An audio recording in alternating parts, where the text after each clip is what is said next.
Hello, listeners, and welcome back to the English with Neil podcast. This is your host, Neil Humphrey. And in this episode, I'm going to talk about my experience studying abroad when I was a college student.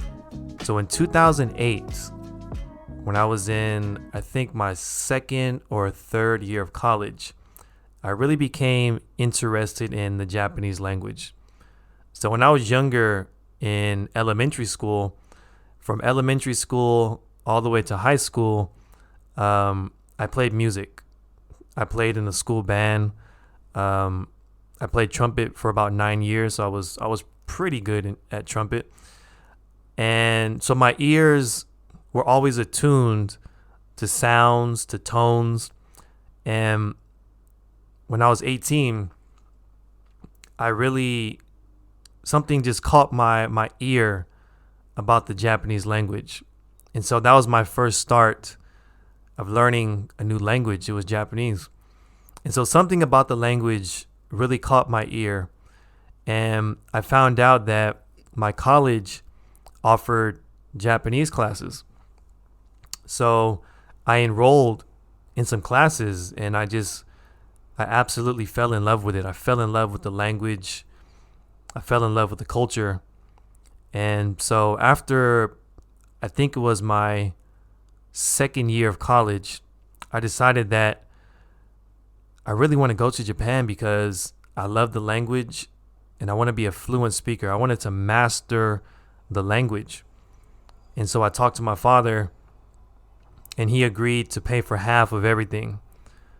So at that time, I was working a part-time job, but I got another part-time job so I can save up enough money to go study in Japan.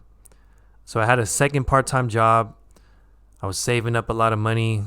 I was doing a lot of research on Japan and just the culture and the history of the language. And after 6 months, I finally got enough money saved up to enroll in the program. So my dad went half with me on everything. And I believe I forgot, but I think it was the summertime because it was really, really hot when I got here. It was super hot. It was very humid.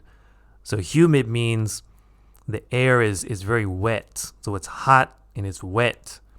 It might feel like a jungle. So when I got here, it was very humid and I had never experienced weather like that before because back home in San Francisco, it's very cold and it's very dry. And so this weather was a big surprise to me when I got off the plane. So when I got off the plane, there was someone there from the language school, and it was about 10 of us, and we took the train to our dormitory. So I stayed in a dormitory with about 10 other people. I had dorm mates from the US, from Korea, and from Malaysia. So a dormitory is basically like a place where it's like a big house that you share with other people, but you have your own room. So on my floor, there were I think there was like 5 rooms, and I had one of the rooms, and the people that were next door were from Malaysia and the US and Korea. So it was a very good experience, not only being in Japan, but just meeting people from other countries. And the good thing is that a lot of them spoke English. So it was really easy to communicate with my dorm mates. And so every night we would hang out together. We would have dinner together and just socialize and have a good time. And during the day, we would be at school. So we would wake up early in the morning, make our breakfast, and then we can either walk or take the train to school. Sometimes I walked just because I just wanted to experience Japan. I wanted to see, what life in Japan was like. So usually I walked to school, and we were in school until about 2 p.m., 1 or 2 p.m. And after that, we were pretty much free to do our own thing. So me and my classmates, we would go out, try different restaurants, and just really explore the area. So I went to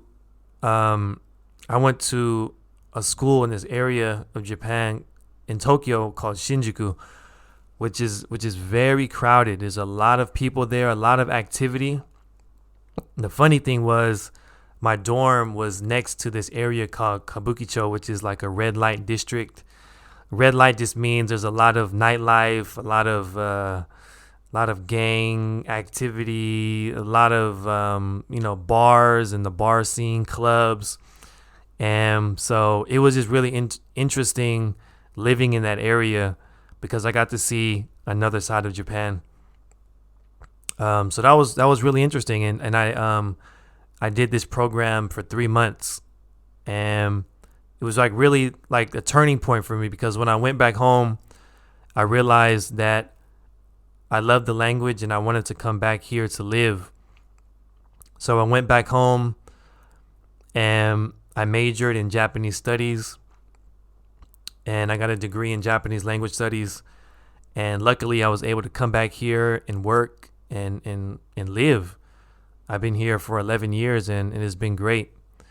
But going back to my study abroad experience, although I had a really, really good time, I did have some regrets when I came back home. I had to admit that although I was able to explore Japan and really take in the culture, I really wasn't the best student. I mean, I was there to study.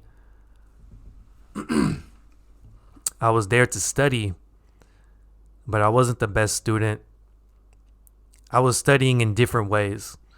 So instead of studying from my textbook, I would really just go outside and that would be my education, just really taking in the culture. And I felt kind of bad about that because I really wanted to have better language skills when I went back home.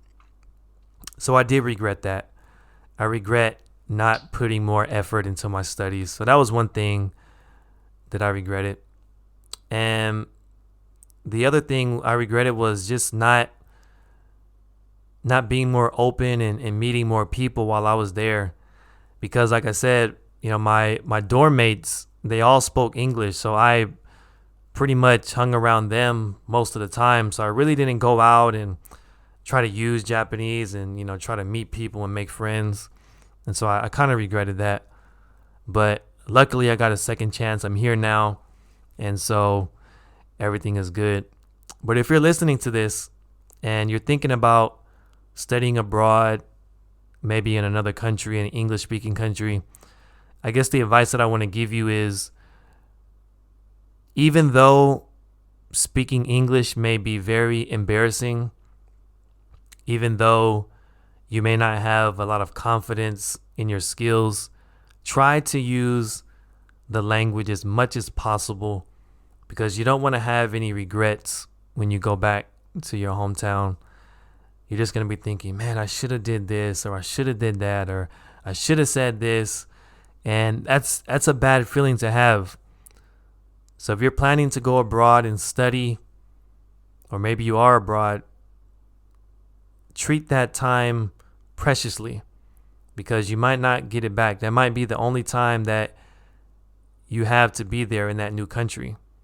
So if you have an opportunity, try to use English as much as possible. So when you go back, you'll feel good about yourself. You'll feel good about the effort that you made. You'll feel good about the connections that you made. And it'll motivate you to study even harder. So that is it, everyone. That is my experience studying abroad in Japan.